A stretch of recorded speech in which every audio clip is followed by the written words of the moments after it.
रामो राजमणि सदा विजयते रामं रमेशं भजे रामेणानि हितानि साचरचमु रामाय तस्मै।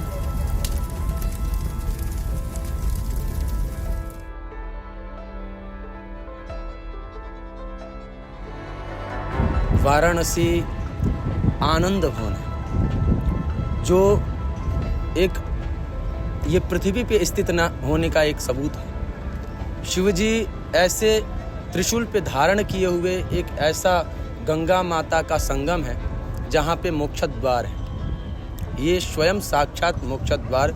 यहाँ पे मणिकर्णिका आप देख सकते हैं। यहाँ पे 24 घंटे अग्नि ज्वलती रहती है। किसके लिए? तो हमारी मोक्ष द्वार करने के लिए। कहने का मतलब पुनरपि जननम पुनरपि मरणम पुनरपि जठरे जननी शयनम। ये जो 3 क्रिया होते हैं, पुनः आना पुनः जाना, और माता के गर्भ में हम लोग 9 महीने तक निवास करते हैं, वे हमें ना करनी पड़े और उस बंधन से हमें छुटकारा मिल जाए।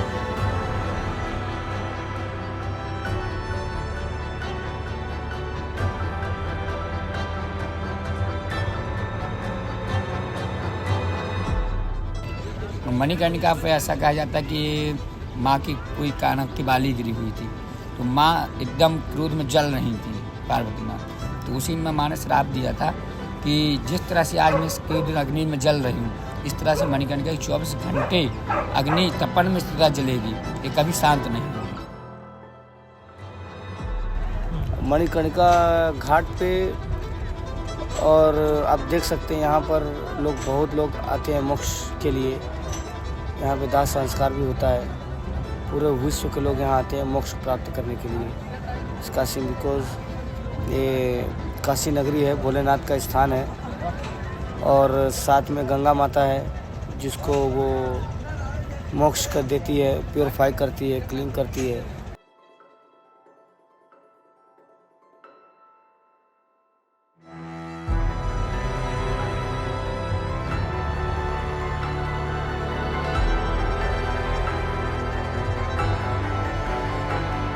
ये जो दिख रहा है ये मात्रज है, माता के द्वारा इसका निर्माण हुआ है। तो इसको वहां पर शमशान में जाकर उसको मुक्त कर देते हैं।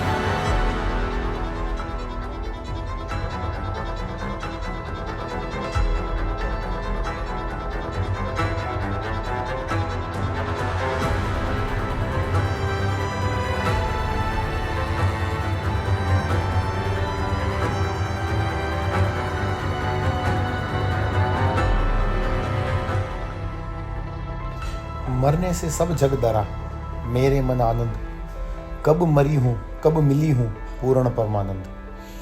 साधु संत जो हैं काशी में आप देखेंगे ना, हर जगह पे आपको साधु संत दिखेंगे। हर जगह जगह पे आपको वेद मंत्रों का उच्चार देखने को मिलेगा, सुनने को मिलेगा।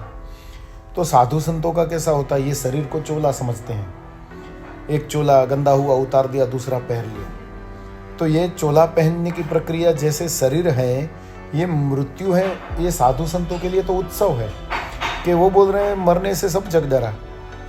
देखो हमें भी मृत्यु का डर लगता है, लेकिन मणिकर्णिका घाट पे जाके आप देखो चिर शांति लगी रहती है। सब अपने जगह पे, अपने धाम पे जाने के लिए तरसते हैं। वो सब मृत शरीर को देख के लगता है। तो मरने से जग तो डरता है, लेकिन ये जो साधु घूम रहे हैं भगवा लगा के, वो कहते हैं कि मृत्यु हमारे लिए उत्सव है। हम तो राह देख रहे हैं कब हमारी मृत्यु और कब हम पूर्ण परमानंद को प्राप्त होंगे। माने मृत्यु यहाँ पे काशी में उत्सव कहा जाता है। मृत्यु है वो काशी का मृत्यु भी मंगल कहा जाता है। यहाँ पे शोक दुख वगैरह मृत्यु के पश्चात कोई नहीं कर सकता, क्योंकि यहाँ मृत्यु को शाश्वत माना है। तो बोलो तो हम लोग 500 साल पुराने हैं। उम्र छोटा है, लेकिन महसूस होता है कि उम्र, ये जो शरीर है हजारों साल पुराना है। जो अग्नि के पास पसंद करता है बैठना, ध्यान करना, पता है ना, भंडारा करना, लोगों को खिलाना, खुशी से बात करना, उनको खुश करना, खुशी से भेजना, ये अच्छे आदमी का प्रतीक है। जो अच्छा आदमी रहता है फायर के पास वही समझ, नहीं तो बहुत लोग को क्या है, सिर्फ आग है और कुछ नहीं उनके लिए, खाना बनाना, खाना सोना बस। तो बहुत कुछ, जैसे कि साधु तपस्वी जो होते हैं अपना पूरा लाइफ उस अग्नि के पास बिता देते हैं, क्योंकि वो यही सोचते हैं कि यही मेरा दुनिया है, यही मेरा सब कुछ है, क्योंकि वो जानते हैं कि आदि शक्ति ये माता है, इससे सब कुछ मिलता है, सोने को आराम भी मिलता है, खाने को भोजन भी मिलता है।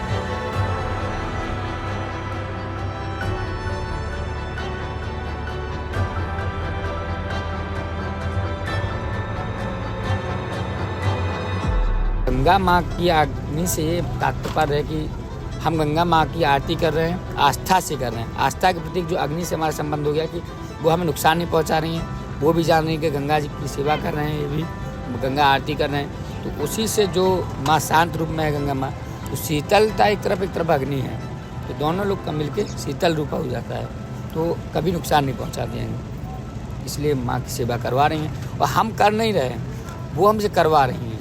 जब तक उनको करवाना होगा वो करवाएंगे, जब उनको नहीं करवाना होगा हमसे नहीं करवाएंगे।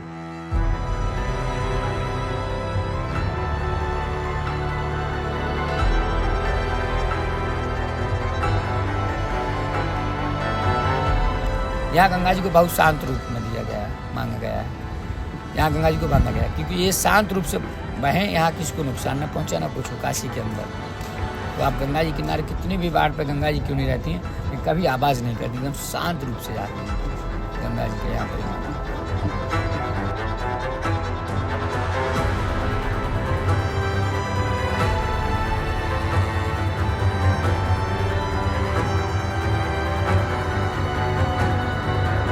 निर्मल धारा में बह रही गंगा जी है। इसके कहा जाता है कि विष्णुपादा अग्रशंभूते गंगे त्रिपदगामिनी धर्मद्रव्यति विख्यातम पापम में हर जानती। ये पापों का नाश करने वाली है, 3 देवों से जुड़ी हुई गंगा है और ये गंगा पतित पावनी भी कही जाती है। और गंगा को कहा जाता है विश्व रूपिणी, माने इसका एक मंत्र और भी है, नमो गंगा यही विश्व रूपिणी नारायणी नमो नमः।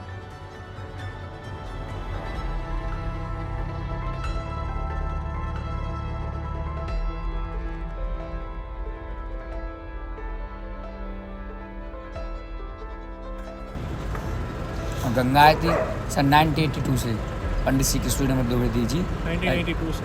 हाँ 1982 से पंडित श्री कृष्ण द्विवेदी जी दशाश्वमेध घाट पर आरती अकेले करते थे। पहले गंगा जी बहुत गंदी थी, बहुत मैली थी, तो उनको साफ करते थे, पूरे दिन साफ सफाई करते थे, उसके बाद शाम में अकेले आरती करते थे।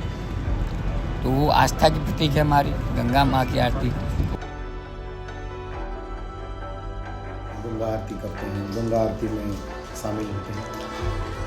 गंगा जी है उत्तराखंड के गंगोत्री से उत्पन्न होके कलकत्ता के गंगा सागर तक इसका विचरण होता है। गंगा आरती करने से कहा जाता है कि मन की जो नकारात्मक ऊर्जाएं हैं वो गंगा आरती करने से नाश पाएंगी और ये नकारात्मक ऊर्जा नाश होने से हमें तीर्थ यात्रा का फल भी प्रदान होता है। माँ गंगा को केवल नदी ही नहीं, भारतीय संस्कृति सनातन सभ्यता ये गंगा को माता मानती है और हम देवी भी मानते हैं, इसलिए इनकी पूज्य भाव से आरती करते हैं, जिसकी वजह से शरीर के पाप तो धुलते ही हैं, अंतरात्मा के भी सब दोष दूर हो जाते हैं। नकारात्मक ऊर्जा जिसके कारण तनाव वगैरह होता है वो भी गंगा आरती करने से नाश पाता है।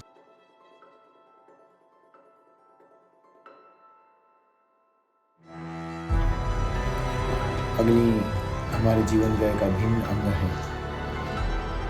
जो 5 तत्वों की सृष्टि बनी है उसमें से सबसे शक्तिशाली जो कोई तत्व है तो वो अग्नि कहा जाता है, क्योंकि अग्नि माने तेज, तेज के बिना, अग्नि के बिना कुछ संभव नहीं है।